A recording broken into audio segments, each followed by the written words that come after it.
was a long time ago, longer now than it seems, in a console generation that truly reigns supreme, for the story that you are about to be told began with the movie tie-in games of old. Now, you've probably heard most such games were amiss, but one such title stands out amongst the rest, for the game that we are about to uncover was a hack-and-slash platformer like many others. From the publisher Capcom of Devil May Cry fame came a game that copied that game's formula with little to no shame. Thankfully, by copying it down to the letter, unlike many other movie tie-in games, this turned out for the better. Now it's time to pull it apart, this game I hold so dear within my heart. It's time for yet another video game review. We'll cover story, gameplay, visuals, and soundtrack too. Welcome all to a Halloween review. This is Kingdom H, and I present to you The Nightmare Before Christmas, Oogie's Revenge, for the original Xbox and PlayStation 2.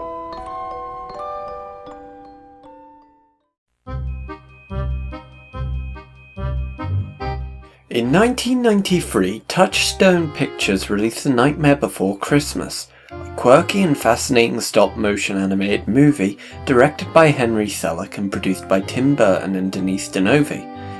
The movie tells the story of the various different worlds based on famous holidays, primarily Halloween Town and Christmas Town, focusing on the protagonist Jack Skellington and how he is tiring of celebrating Halloween year after year, discovering the other holidays and attempting to hijack that year's Christmas, before eventually coming to terms that Halloween is what he is good at, and fixing the mess caused by his ambitions. The movie was a huge success both critically and commercially, due in part to its enjoyable story and dialogue, amazingly unique animation style, as well as for its phenomenal soundtrack composed by Danny Elfman. And in the years since its release, the movie has garnered quite the cult following because of all those positives. When it comes to video game adaptations though, The Nightmare Before Christmas, despite its popularity, doesn't really have much to its name, mostly being relegated to guest appearances in other games such as the Kingdom Hearts series, or in the plethora of Disney mobile games that have been released over the years. That, however, changed in 2005 with the release of not one, but two completely different video games that attempted to adapt the world of The Nightmare Before Christmas and build upon the story and characters of the original. The first was The Pumpkin King, which was released on the Game Boy Advance in all regions, and was a prequel set a year before the events of the film, that told the story of Jack's first encounter with series villain Oogie Boogie. This game was a fairly solid Metroidvania game which had Jack platforming through various areas inspired by the film as he attempted to foil Oogie's evil schemes. It was developed by Toze Software, who also assisted development with the second Nightmare Before Christmas game, which we'll talk about in a minute. Toze are still functioning today and have developed several games for Nintendo and other publishers, most notably the legendary Starfy series and Super Princess Peach. The second Nightmare Before Christmas game and the topic of this video was Oogie's Revenge, and was released on Xbox and PlayStation 2, though a GameCube port was also planned but ended up being cancelled for reasons unclear. Oogie's Revenge was a sequel set after the events of the movie, focusing on the return of Oogie Boogie and his nefarious plans to take over all of the holiday realms, with only Jack standing in his way. The game was developed by Capcom, who notably also developed the Devil May Cry series, though from my understanding for the most part a different team within Capcom worked on this game. I bring this up mainly because when you actually see gameplay of Oogie's Revenge, it very much quickly becomes apparent that the game is a Devil May Cry clone. When it originally released, Oogie's Revenge received mostly average reviews from critics, who praised the visual style of the game and the simple gameplay as something very approachable for children and young teens, yet also criticised the story for being too similar to the original movie, as well as the game's camera for being quite unwieldy. I, however, have fond memories of the game as I played it constantly growing up, as I wasn't offered many opportunities to play new games back then, and it was my first real introduction to the character action hack and slash genre, made famous by games like Devil May Cry and God of War. For the purposes of this review, I played through the game on normal difficulty on original PlayStation 2 hardware, with the same copy of the game I played over a decade ago. And it took me approximately about 10 hours to finish with a final play rank of B. Another magnificent Halloween, Jack. This year's Halloween was the most horrible yet! Thank you, everyone!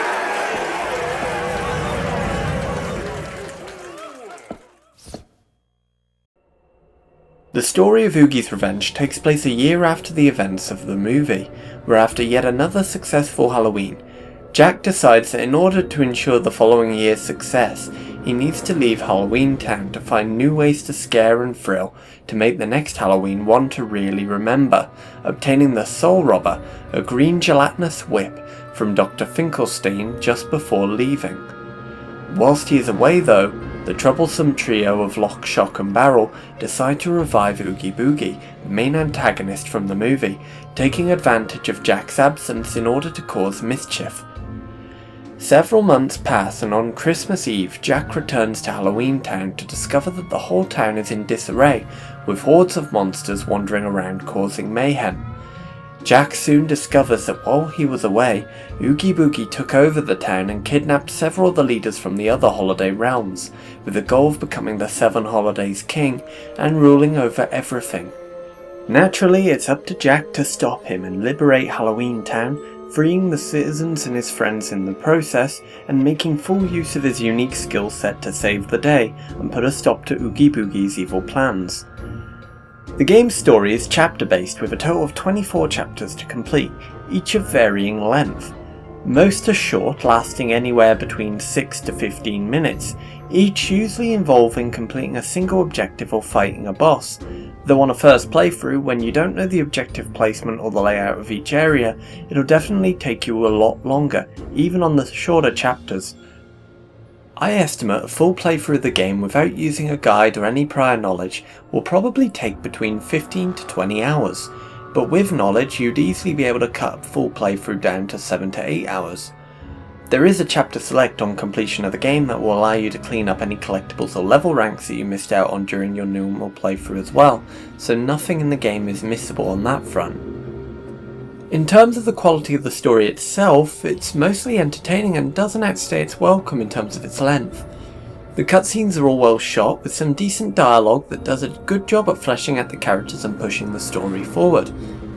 If you've seen the original Nightmare Before Christmas movie though, you'll probably realise the game narratively follows quite a lot of the same story beats, and doesn't really add anything new to the world overall, as whilst the story hinges on Oogie's attempts to kidnap the 7 Holiday World leaders, the only other holiday leader you actually see over the course of the game is Santa Claus, and the only holiday town you're allowed to visit is Christmas Town, which is admittedly quite disappointing because you visit those in the movie as well.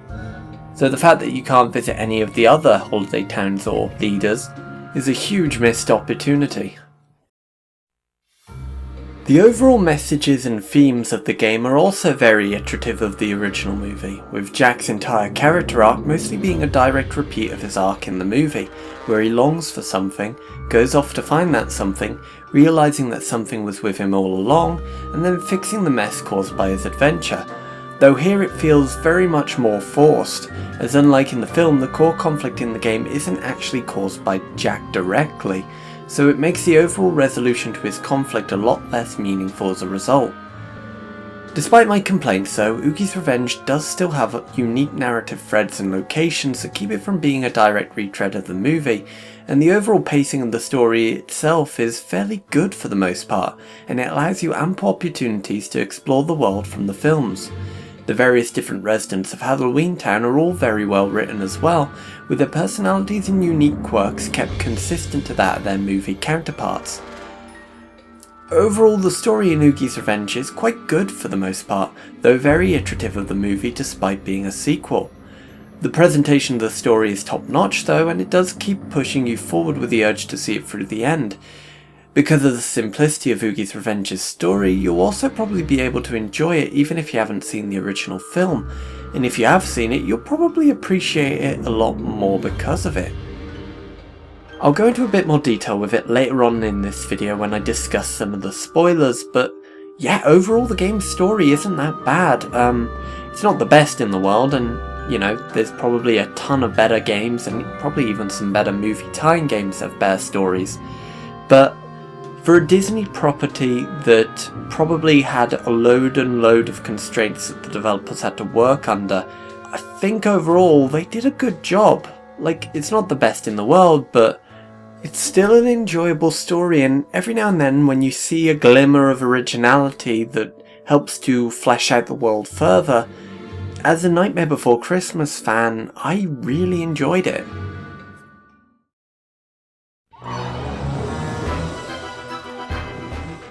In terms of gameplay, the game is, for all intents and purposes, a hack-and-slash platformer similar in structure to the Devil May Cry series, with a fixed camera that changes position as you move to new areas. Most of the chapters in the game, aside from boss fights, task you with venturing through an area of Halloween Town, solving simple puzzles or collecting items and reaching the end of the chapter. The core structure of the game for the most part is fairly enjoyable, yet without a guide, some of the locations as well as the locations of certain objectives can be a bit confusing, and that confusion can greatly impact the length of the chapter, and not in a fun way. In terms of Jack's moveset, the tools at your disposal are very simplistic for the most part, with Jack's main weapon being that of the Soul Robber, a whip that can be used primarily to attack enemies, but can also be used to grab certain enemies or objects for use as weapons or as projectiles to be thrown into other enemies. For the most part, this is the weapon that you will use throughout most of your playthrough, and whilst you can upgrade it at the Witch's shop once you have enough of the game's currency, that upgrade only affects the amount of damage you can do with it, with Jack only really having a couple basic combos that you can do across the entire game. Jack can also dodge, which is fairly basic but vital for ensuring you don't end up dead, or deader than dead since he's already a skeleton after all, as some of the enemy attack patterns are quite tricky to avoid, especially the ranged ones. So mastering dodge timing is important, yet also the most complex the game's mechanics get when it comes to doing well in combat. You'll also be able to use the Soul Robber to platform around the areas, as though Jack can't really jump, he is able to grapple onto certain areas indicated by a glowing marker, which you'll have to do constantly to progress in some parts of the game. It's not a particularly outstanding gameplay mechanic, but it is used quite well throughout the game to break up combat sections and pace general progression nicely. A short while into the game, you unlock the Pumpkin King Jack form change, which can be triggered at the press of a button and allows Jack to use a flamethrower attack or firebomb area of effect attack to damage enemies at the cost of ammunition, which can only be obtained from rare enemy drops and from the shop in the main town square hub area. These fire-based attacks are also used heavily in the overworld to solve puzzles and destroy barricades blocking off other areas, and thankfully almost all the areas where you need to use the ability to progress with the story are within a minute's walk to the shop, where you can purchase more ammo if needed, though it's still a real pain to manage overall, mainly because of just how little ammunition Jack can carry at a time.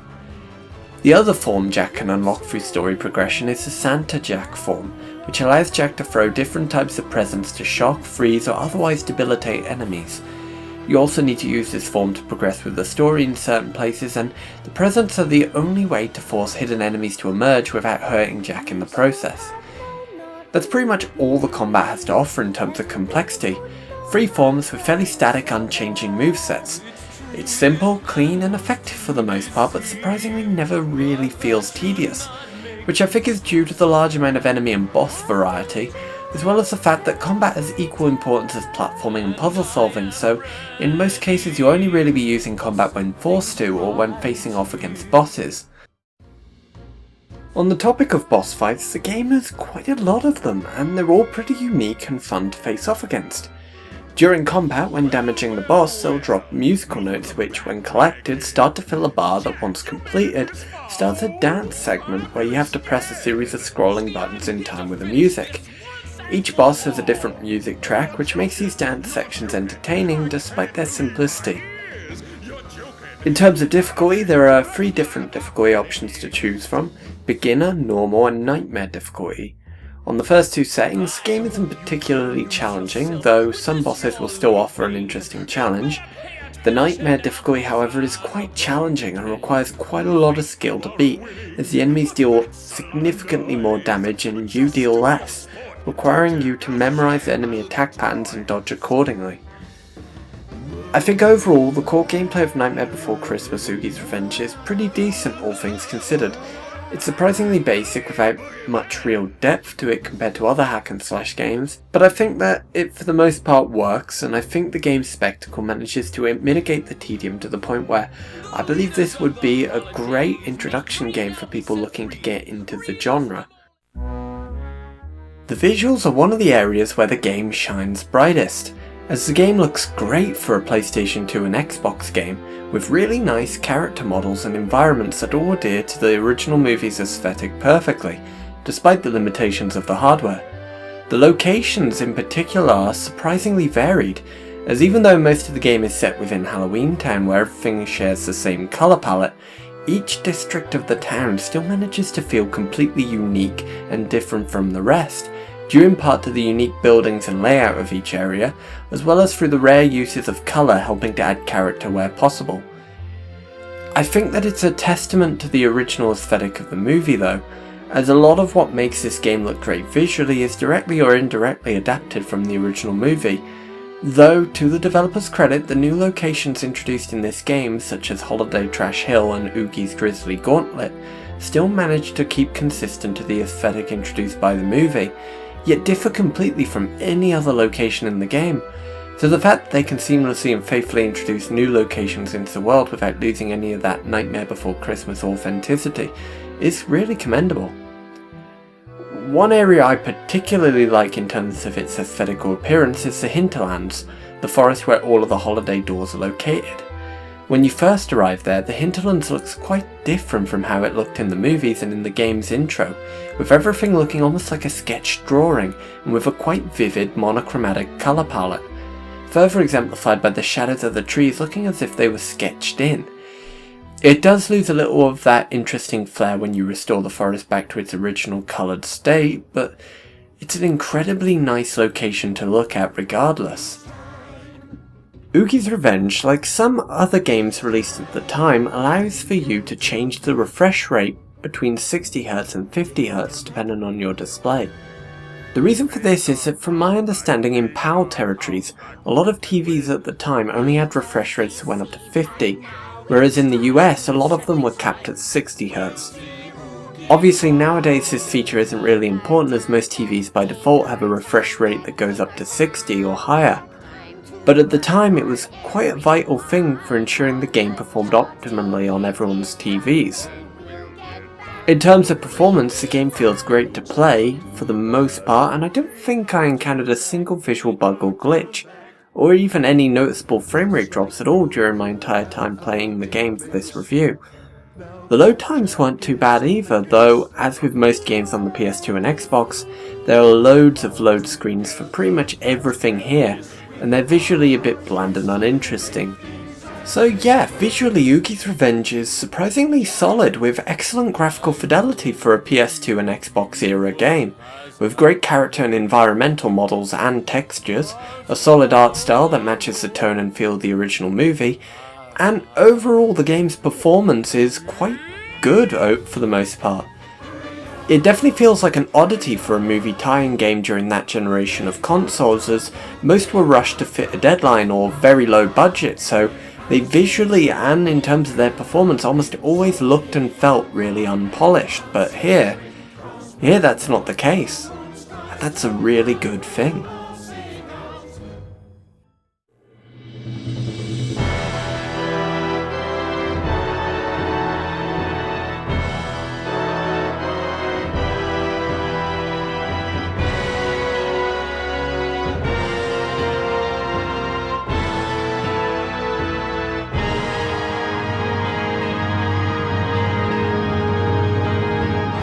The absolute highlight of this game though is with its soundtrack. Oogie's Revenge utilises both an original soundtrack created for the game as well as reuses several of the memorable tracks from the movie, and the way the game utilises both soundtracks is really well done for the most part. Firstly, the original tracks composed for the game were all pretty great for the most part and helped to really elevate the mood and feel of Halloween Town and its surroundings to great success, while still sounding like something that would fit in with the Nightmare Before Christmas soundtrack at the same time.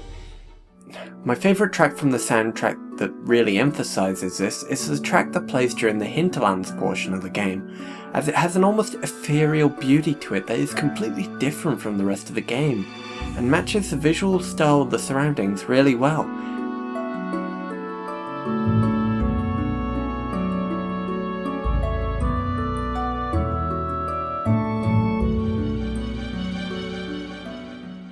It definitely makes you feel like you're wandering into the unknown and stepping into a new world, and that's easily the soundtrack's biggest quality as a whole. It manages to match the feel of every location and story beat in the game perfectly, and it's all pretty memorable stuff, which when it comes to video game soundtracks, those two qualities are the most important in my opinion, and it hits both of them really well. The game, as I mentioned earlier, also uses tracks from the original movie, such as This Is Halloween, Oogie Boogie Song, and What's This?, which helps to add to the authenticity of the game's soundtrack, as using these songs, as well as bringing back most of the cast from the film to sing them, helps to really show that they put some degree of effort and budget into this tie-in. Most of the reused tracks from the film, though, do noticeably have their lyrics changed significantly to match the narrative moments in which they play. For example, the version of What's This that plays during the Christmas Town section of Oogie's Revenge has its lyrics changed to vocalise Jack's dismay at seeing how Oogie has negatively affected Christmas Town and terrorised its citizens.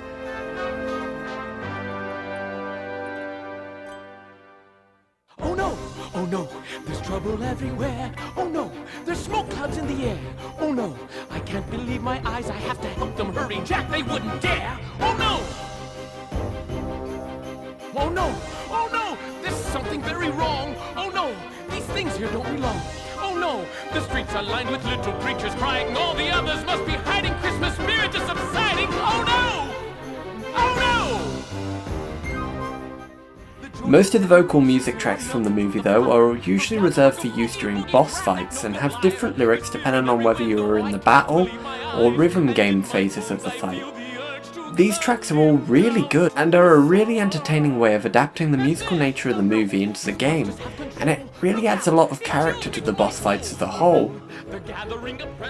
As mentioned briefly earlier, most of the original movie's cast of actors returns to voice their characters in the game, though admittedly not all of them do. In particular, Danny Elfman, who composed the soundtrack to the original movie, does not return as Jack's singing voice. Instead, the role was given to Jack's regular voice actor, Chris Sarandon, which, while slightly different in tone, manages to do good with the role anyway. All of the voice acting in the game is consistently good, even that for characters that had their original voice actors replaced. Everyone does a great job here, and it really helps make the story more enjoyable as a result. So, from what we've established so far, the game's visual style and soundtrack is one of its crowning achievements, successfully landing the spectacle aspect of a character action spectacle fighter. The level of quality on display audibly as well as visually also really boosts the authenticity of the game as a faithful sequel to the movie. We're now going to cover the final few hours of the game as well as the completion rewards, so if you for whatever reason don't wish to be spoiled for a 15-year-old movie tie-in game, go to the time shown on screen now. Okay, so the first half of the game narratively is fairly uneventful and mostly focuses on Jack's attempts to rescue his friends and the townspeople of Halloween Town, including his girlfriend Sally, a mind-controlled Dr. Finkelstein, and the mayor of Halloween Town, whilst also attempting to stop Lock, Shock and Barrel from causing mischief, as well as discovering what Oogie's endgame is. After facing off against Lock, Shock and Barrel atop the roof of the mayor's house, Jack is sent through a trapdoor into Oogie's lair, where he discovers several of the holiday leaders being held captive with empty cells reserved for Jack and Santa Claus. After a harrowing fight against Oogie Boogie himself, the villain reveals that he isn't actually there in person, and the doppelganger Jack was just fighting was created to distract Jack while the real Oogie is in Christmas Town attempting to kidnap Santa Claus. What's this? Congratulations, hero! You defeated my shadow! Neat trick, huh? The real me is in Christmas Town! Bye!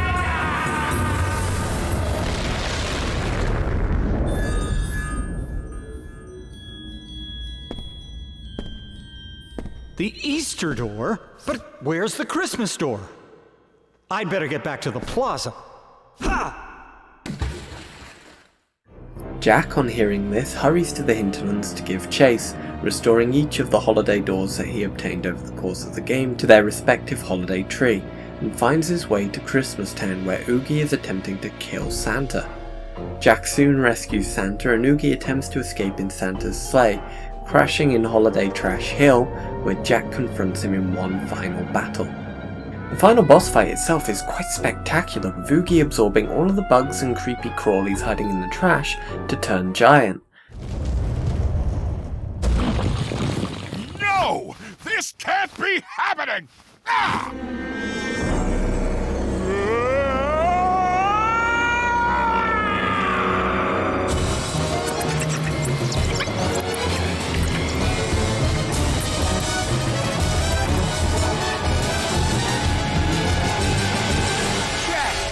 Look!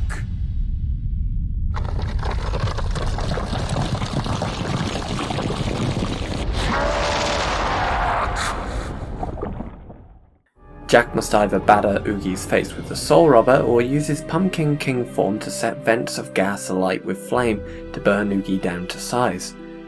Fairly standard stuff mechanically, but there are many ways to go about damaging Oogie, and in terms of complexity and scale, it's definitely the most interesting fight in the game because of that. After beating the first phase of the fight, the game switches to the dance minigame format for the final phase, with a final climactic battle between Jack and Oogie. Is that all you got to say? Well, well, well. What a history! Still alive! Oh! Can't say I like it! So why don't you just give up? You know, surrender! It's over! It's over! Your scheme was bound to fail! It's over! You're finished here! Your next stop will be... The dance phase is surprisingly quite a challenge compared to the other ones in the game and may take more than one attempt to get right. Oogie is soon defeated and Santa thanks Jack for saving the day, before leaving to deliver presents in time for Christmas. The game ends similarly to how the movie ended, with Jack and Sally embracing atop the spiral hill, while Jack mentions that everything he was searching for the entire time was here with him all along. Your world. You're not leaving again, are you? No. Something tells me the most wonderful discoveries are a little closer to home.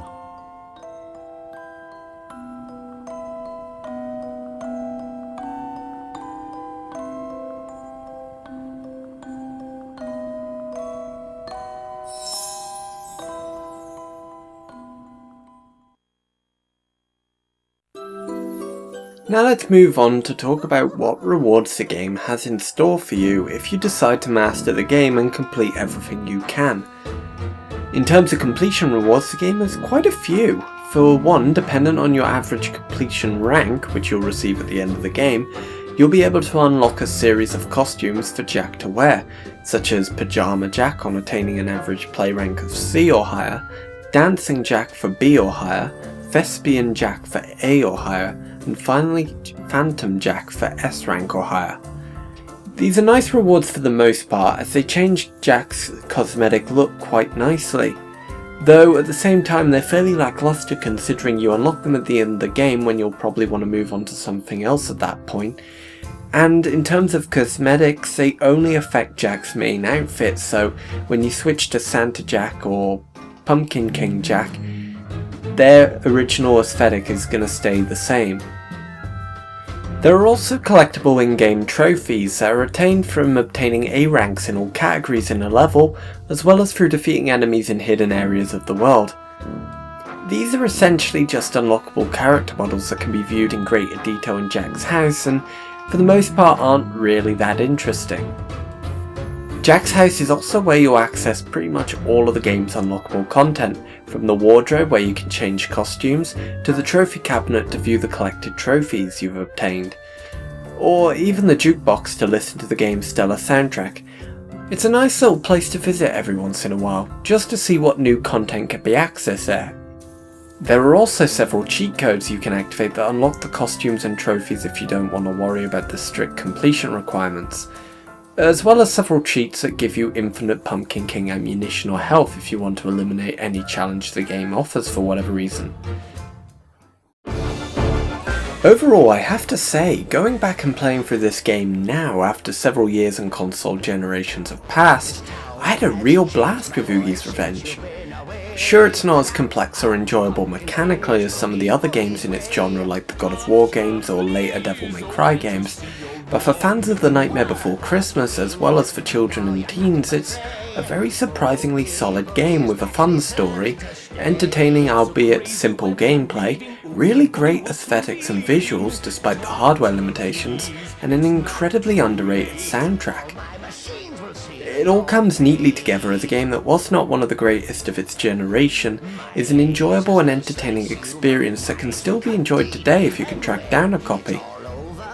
In terms of whether you should play it now, well, the game hasn't received a re-release since its original release, so if you want to play the game legitimately, you'll have to track down a copy of it on either PlayStation 2 or Xbox, which could be pricey depending on its rarity.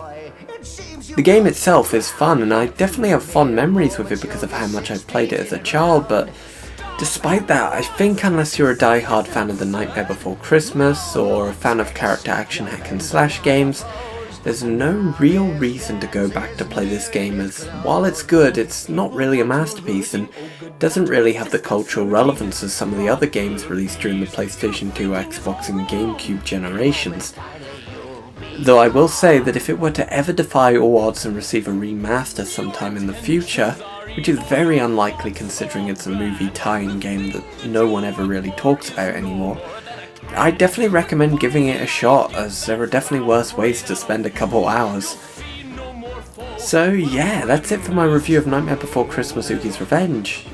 It's a really good game and I highly recommend it if you really want to play it, but otherwise, you know, just watch some footage of it online and you'll pretty much have the same experience. If you enjoyed this video and would like to see more or have any suggestions on any other games I could cover, let me know in the comments below, and be sure to like this video and subscribe to my channel so that you don't miss any further videos. This has been Kingdom H, and thanks for watching. I'll see you next time. Please, it's not too late. All my machines will seal your fate. My lasers will slice you, my knives will cut deep. And when it's all over, Sally, she will weep. Days of your good